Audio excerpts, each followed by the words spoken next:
آج کل معاشرے میں بہت زیادہ ہے، نظر لگ گئی ہے، عمل بد ہو گیا، فلاں نے جادو کروا دیا، جنات آ گئے ہیں، جنات نے معدے کو پکڑ لیا، گردوں کو پکڑ لیا، پکڑتے ہیں۔ بالعموم جو بیماریاں ڈاکٹروں کو سمجھ نہیں آ رہی ہوتی وہ جناتی بیماریاں ہوتی ہیں۔ جتنا مرضی پرانا جادو ہو، یہ وہ وظیفہ ہے کہ اگر 100 مرتبہ صبح اور شام پڑھیں گے، 18 سال پرانا جادو بھی ہو چلا جائے گا۔ بات آئی ہے ضمنی طور پہ، تو میں آپ کو ایک حیران کن بات بتلاؤں۔ آیت الکرسی کا جو میں نے آپ کو وظیفہ بتایا، ایک ساتھی کو بتلایا 18 سال سے اس کے گھر میں جنات تھے جو ظاہر بھی ہو جاتے تھے کئی مرتبہ اور تنگ کرتے تھے۔ 313 مرتبہ اس نے آیت الکرسی پڑھنا شروع کی، اس کے بعد جن گھر میں داخل نہیں ہو سکا۔ اور اس کے جو اجر و ثواب اور مناقب ہے، اسی طرح یہ لا الہ الا اللہ وحدہ لا شریک لہ لہ الملک و لہ الحمد وہو علی کل شیء قدیر، اس کے یہ تو جنات سے اور جادو سے حفاظت کے لیے صبح شام ہے نا، لیکن کیا یہ صرف جادو اور جنات سے حفاظت کرتا ہے؟ رسول اللہ صلی اللہ علیہ وسلم پہلی حدیث میں کیا کہا؟ 100 مرتبہ پڑھنے والے کو 10 اسماعیل کے، اسماعیل کون ہے؟ پیغمبر ہیں، جد امجد ہیں، ابراہیم کے بیٹے ہیں، جن سے اللہ رب العزت نے خانہ کعبہ کی تعمیر نو کا کام لیا، اتنا جلیل القدر پیغمبر، اس کی اولاد کے اگر 10 بیٹے غلام بن جائیں تو ان کو آزاد کرانے کا ثواب ہے 100 مرتبہ پڑھنے سے۔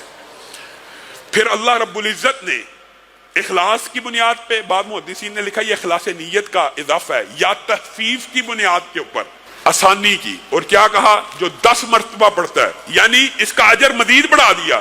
جو 10 مرتبہ پڑھتا ہے اس کو 4 اسماعیل کی اولاد میں سے گردنیں آزاد کرنے کا ثواب ہے۔ اور پھر اللہ رب العزت نے نبی کریم کے ذریعے اس کے ثواب کو مزید بڑھایا کہ شاید کوئی بندے ایسے ہوں جو 100 مرتبہ نہ پڑھ، 10 مرتبہ نہ پڑھ سکیں، تو 1 مرتبہ پڑھنے سے بھی 1 گردن کی آزادی کا ثواب مل جاتا ہے۔ اب بتائیے 100 مرتبہ پڑھنے سے حقیقت میں تو 100 گردنیں آزاد ہو گئی۔ تو یہ اپنی زندگی کے اندر ثواب کے لیے بھی اس وظیفے کو اختیار کرنا چاہیے۔ اللہ سبحان اللہ و بحمدہ، آپ کو پتہ نا مشہور حدیث ہے یہ، تو 100 دفعہ پڑھنے کا کیا اجر و ثواب ہے؟ سمندر کی جھاگ کے برابر گناہ ہو تو معاف ہو جاتے ہیں، سمندر کی جھاگ کے برابر۔ اور یہی تسبیحات جب بندہ نماز میں پڑھتا ہے، نماز کے بعد، اور 1 مرتبہ اگر کیا کہے لا الہ الا اللہ وحدہ لا شریک لہ لہ الملک و لہ الحمد وہو علی کل شیء قدیر، یہ تو کم از کم یاد کریں، یہ آپ نے یاد کرنا ہے۔ اس کے بارے میں بھی کیا حدیث ہے کہ سمندر کے جھاگ کے برابر گناہوں معاف ہو جاتے ہیں۔ اور لا الہ الا اللہ جو افضل الذکر ہے، اسی وظیفے کا حصہ بھی ہے، لیکن لا الہ الا اللہ وحدہ لا شریک لہ لہ الملک و لہ الحمد وہو علی کل شیء قدیر، اس کے فضائل و مناقب الگ ہیں، لا الہ الا اللہ کے علاوہ بھی ہیں۔ لا الہ اکیلا، جو لا الہ اکیلا ہے نا، حضرت آدم نے کہا تھا اگر 7 زمینوں کو باندھ دیا جائے زنجیروں کے ساتھ تو لا الہ الا اللہ کے علاوہ کوئی کلمہ نہیں جو ان زنجیروں پہ پڑا جائے تو وہ پگھل کے رہ جائیں اور ٹوٹ کے نہ رہ جائیں۔ اور طلحہ بن عبید اللہ نے حضرت عمر کو کہا تھا میں نے رسول اللہ سے سنا تھا کہ ایک کلمہ جو موت کے غم کو دور کر دیتا ہے، موت کے غم کو دور کرنے کے اندر، اس غم کے اندر محدثین نے جو تشریح کی ہے ساری باتیں شامل ہیں۔ موت کے غم میں تکلیف، اذیت، دنیا چھوڑنے کا دکھ، اپنے بیوی بچوں کو چھوڑنے کا دکھ، اپنے مال پیسے کو چھوڑنے کا دکھ، ہر قسم کی تکلیف غم میں شامل ہوتی ہے۔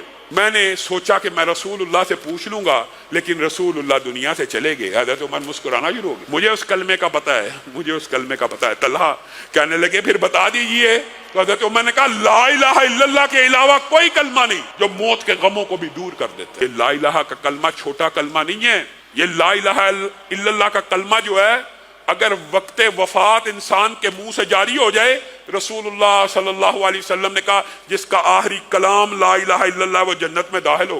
اسی کا جو بڑا وظیفہ ہے لا الہ الا اللہ وحدہ لا شریک لہ لہ الملک و لہ الحمد وہو علی کل شیء قدیر۔ اب یہ جو میں نے پہلا آپ کو وظیفہ بتایا سبحان اللہ والحمد للہ ولا الہ الا اللہ واللہ اکبر ولا حول ولا قوت الا باللہ، اس کے بعد کیا کہنا اللہم اغفر لی وارحمنی وارزقنی، یہ کتنی مرتبہ پڑھنا ہے؟ روزانہ اپنی لائف کے اندر یہ روٹین بنا لیں، آپ کو میں گارنٹی دیتا ہوں یہ جمیع امراض، جمیع مشکلات، جمیع حاجات کے اندر آپ کو فائدہ پہنچائے گا۔ صرف 100 مرتبہ پڑھ لیجئے، صرف 100 مرتبہ پڑھنے کے جو فضائل ہیں، موقع ملا آپ کے سامنے رکھوں گا، اکیلے اکیلے کے جو فضائل ہیں آپ حیران و ششدر رہ جائیں گے۔